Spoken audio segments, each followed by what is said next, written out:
Finally, namit ko na si Abby Marquez, isa sa pinakahinahangan kong vlogger dito sa Pilipinas at masabi ko talaga ay sobrang bait niya. Para nga makapunta ako sa World Trade Center ay sasakay ako ng LRT at sasakay naman ako ng tricycle. Ganun lang kalapit dito sa amin ang World Trade Center at napakaswerte ko naman at napaka-accessible ang mga expo dito sa amin. So ayan, nandito na nga tayo sa Philippine Food Expo 2025 at super excited ako kasi first time ko dito and sobrang daming makikita. Thank you nga pala sa Lime Tree Farm sa free ticket at kung hindi dahil sa kanila, hindi ko mararanasan ito. Kaya samahan nyo ako. Ang pwede. Nakapag-floor na po kayo. Unahin na natin syempre ang Lime Tree Farm. Ang ganda ng booth nila, malinis, maaliwalas, at maamoy mo talaga yung natural scent na produkto nila. Binibenta nila dito ay mga organic health and beauty products, gawang Pinoy at walang halong synthetic.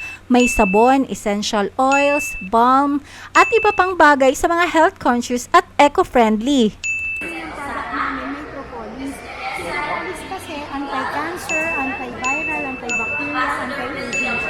So sobrang ganda ng benefits niya. Kaya lahat ng product namin, ito lahat yan may propolis.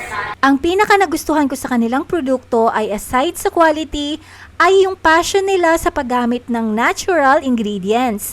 Pwede to sa mga sensitive skin o kaya yung gusto talaga ng alternative sa mga chemical na produkto. Kaya sa mga health conscious, itry nyo na itong Lime Tree Farm products. So ayan na nga at nilibot ko na itong Philippine Food Expo at sobrang daming suppliers at mga exhibitors ang makikita mo dito sa loob. Kaya nga pag pumupunta ako ng exhibit ay lagi talaga ako nagdadala ng extra na pera kasi alam na alam ko yan na hindi ako makakaalis nang wala akong bitbit o wala akong binibili. Lalong-lalo na itong mga food packaging na kailangan ko talaga sa aking mga baked products. Andito rin nakita ko ang mga supplier ng kitchen appliances at lahat ng pwede mong maisip na pwede mong gamitin sa kusina. Ang gaganda, sobra. Meron sila ditong gas range oven, meron silang mixer, mga gamit pang negosyo o gamit mo pang kusina mo lang, may blender, may rice cooker, may oven, at saka kahit stainless table, meron sila dito be at makukuha mo siya sa discounted price. At guys, meron nga palang booth dito si Abby Marquez o mas kilala natin na Lumpia Queen. Nakaka-starstruck nga kasi dati pinapanood ko lang siya sa kanyang mga vlogs. Ngayon nasa harap ko na siya at nakakausap ko pa siya. At napaka-approachable niya at lahat ng mga lumalapit sa kanya at nagtatanong talagang binibigyan niya ng time. At ang isa nga pala sa nabili ko dito sa exhibit ay itong plastic Graham bar. At ito ay buy one take one ng Sunnywear, napakamura at ang ganda ng quality din niya. So wala pa naman akong nagagawang Graham bars sa ngayon pero plano ko siyang gamitin para sa aking mga brownies at saka sa aking mga ube bars.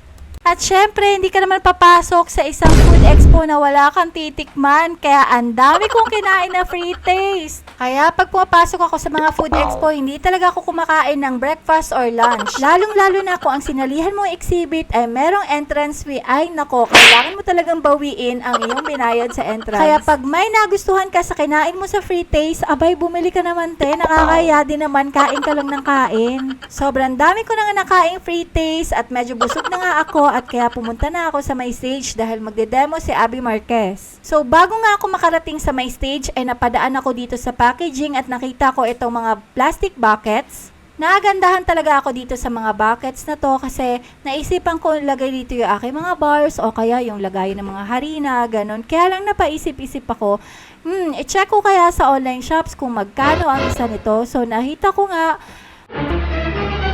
oh no! Mas mura ng konti o kaya halos parehas lang yung presyo kaya naisipan ko i-pass na lang ito muna para hindi ako magbibit-bit ng marami pag-uwi.